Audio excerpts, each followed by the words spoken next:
इस वीडियो के अंदर मैं आपको बताऊंगा कि आप डुप्लीकेटर प्रो का प्लगइन या एक सिंपल प्लगइन यूज करके अपनी वर्डप्रेस की वेबसाइट को वन लोकेशन से दूसरे सर्वर पे आप कैसे भेज सकते हो. So it means I am gonna show you how you can move your site entirely. It's a migration from one server to another server, and if the domain is same, if the domain you are going to change, the same method. All you have to do just to install the duplicate plugin which is available in the WordPress directory. And इसके बाद हमने करना क्या, I'm gonna speak Hindi.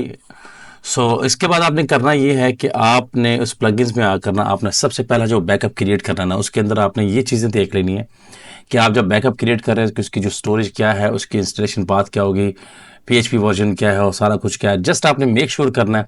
आप उसको password से encrypt करना चाहते हो या कुछ भी, तो आपने ये सारी चीज़ें करने से पहले ये सोच लेना है कि आपकी जितनी भी चीज़ें हैं वो प्रॉपर आपकी समझ में आ रही हैं कि आप क्या बैकअप कर रहे हो और आगे आपको क्या काम आने वाला है.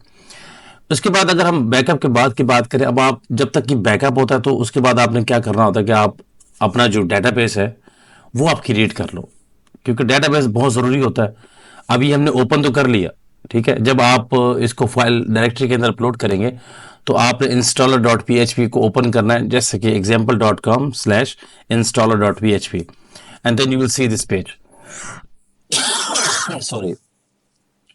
After this one, now you need the database. What I'm doing right now in the cPanel, I'm going to create the database, a username, database username and the password, and also the DB name, which is the database name.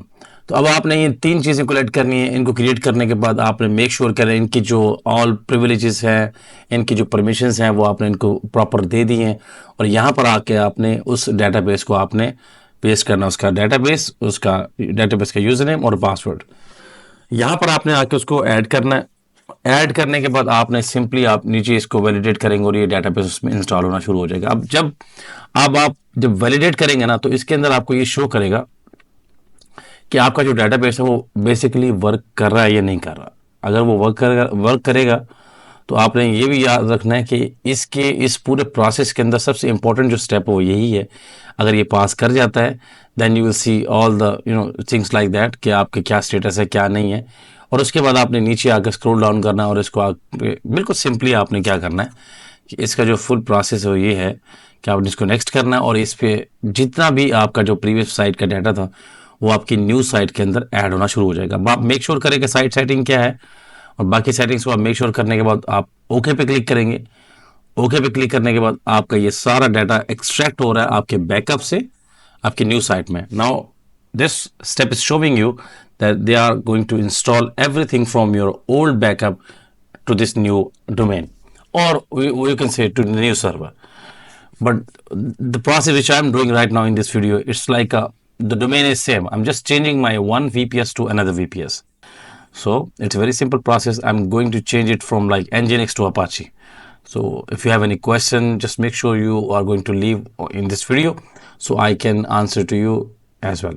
अब आपने क्या करना है कि जब आप इसको login करेंगे तो लॉगिन करने के बाद आपने ये भी मेक श्योर करना है कि आपकी जो इसकी जो फाइल्स हैं वो आपने डिलीट लाजमी करनी है. तो आपने इसको अनचेक नहीं करना, जो आपको लिखा हुआ है ऑटो डिलीट ये आपने रहने देना है, ऐसे ही चेक ही रहने देना. Just leave as like check, no need to uncheck this one, and then click on the admin login and use your old password. आपने ओल्ड पासवर्ड यूज करना जो आपका पहला वेबसाइट पे था. यूजर नेम और पासवर्ड डालेंगे और आप इसको लॉगिन करेंगे. Then you will see the dashboard which is like welcome to the WordPress website. Now you have successfully moved this entire old website to the new server, which I'm going to show you right now. As you can see, the site has been successfully migrated. It's completely up to you whatever you are going to do next. अब आप इसके अंदर ये देखें कि इसका जो पुराना डाटा था वो भी डिलीट हो चुका है क्योंकि आपने ऑटो अनचेक नहीं किया था.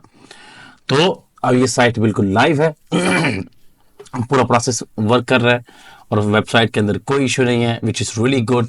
अब आपके पास प्लेटफॉर्म है, सो एंजॉय करें. अगर कोई कन्फ्यूजन है, कोई क्वेश्चन है, if you have anything about server, Apache, Nginx, if you are confuse about anything, just leave your comment and I will get back to you. See you in the next video. Take care and bye bye.